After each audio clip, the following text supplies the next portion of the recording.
औरत ने ठान लिया था कि उसे ऐसा पति चाहिए जो सिर्फ उसके पैसों के लिए न आए बल्कि सच्चा प्यार करे। इसलिए उसने खुद को एक भिखारिन का रूप दे दिया और सड़कों पर भटकने लगी, इस उम्मीद में कि किस्मत उसे उसके सच्चे हमसफर तक ले जाएगी। एक दिन एक आदमी अपने काम से लौट रहा था, तभी उसकी नजर उस भिखारिन पर पड़ी। उसे देखकर वो चौंक गया। इतनी जवान लड़की और पहले ही जिंदगी से हार मान चुकी थी। उसके चेहरे की मायूसी देखकर उसे दया आ गई और उसने उसके कटोरे में 10 रुपए डाल दिए। उसी पल उस औरत ने सोच लिया, यही है वो आदमी जिसकी मुझे तलाश थी। जैसे ही वो जाने के लिए मुड़ा, उसने उसका कुर्ता पकड़ लिया और बड़ी मासूमियत से बोली, 10 रुपए में तो घर जाने की बस का किराया भी नहीं आता। उसने उससे 100 रुपए और मांगे। आदमी झिझका, वो खुद एक दिन में इतना कमाता भी नहीं था, लेकिन उस लड़की की हालत देखकर उसने लंबी सांस ली और अपनी जेब से आखिरी 100 का नोट भी निकालकर उसे दे दिया। लड़की ने कहा, मैं तुम्हारे पैसे यूं ही नहीं लूंगी, अगर तुम्हें कभी मेरी जरूरत पड़े तो मुझसे मदद मांग लेना। आदमी ने उसके फटे पुराने कपड़े देखे और मन ही मन सोचा, ये भिखारिन मेरी क्या मदद कर सकती है। उसी वक्त उसका फोन बजा। फोन उसकी माँ का था। कुछ दिन पहले उसने अपनी माँ से डींग मारी थी कि शहर में उसकी एक अमीर गर्लफ्रेंड है। अब माँ ने कह दिया कि आज ही उसे घर लेकर आना पड़ेगा, नहीं तो शादी उसकी बचपन की मंगेतर से कर दी जाएगी। आज माँ का 60वां जन्मदिन था और वो बचपन वाली लड़की भी घर आ रही थी। वो कुछ कह पाता इससे पहले ही माँ ने फोन काट दिया। उसे न अपनी एक्स से प्यार था,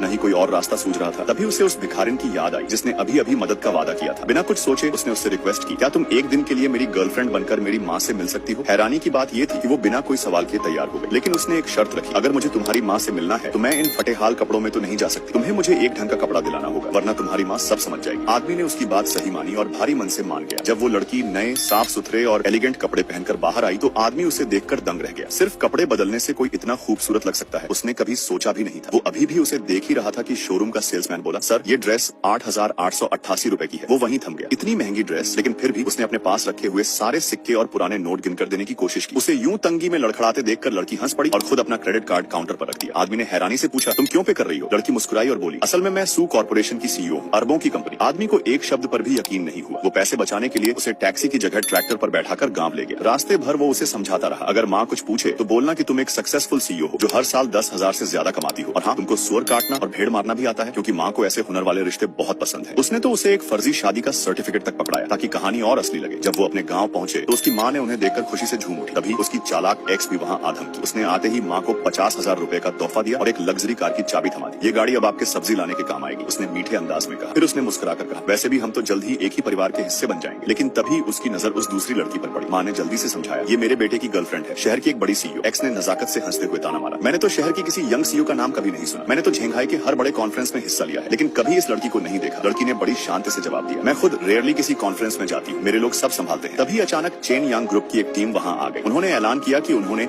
अभी अभी सू कॉर्पोरेशन की सीईओ से इस जमीन का कॉन्ट्रैक्ट साइन किया है। अब यहाँ उनका पारिवारिक घर गिराकर एक लग्जरी रिसोर्ट बनने वाला है। ये सुनते ही माँ के होश उड़ गए। उसे समझ आ गया कि इन लोगों को नाराज करना उनके बस की बात नहीं।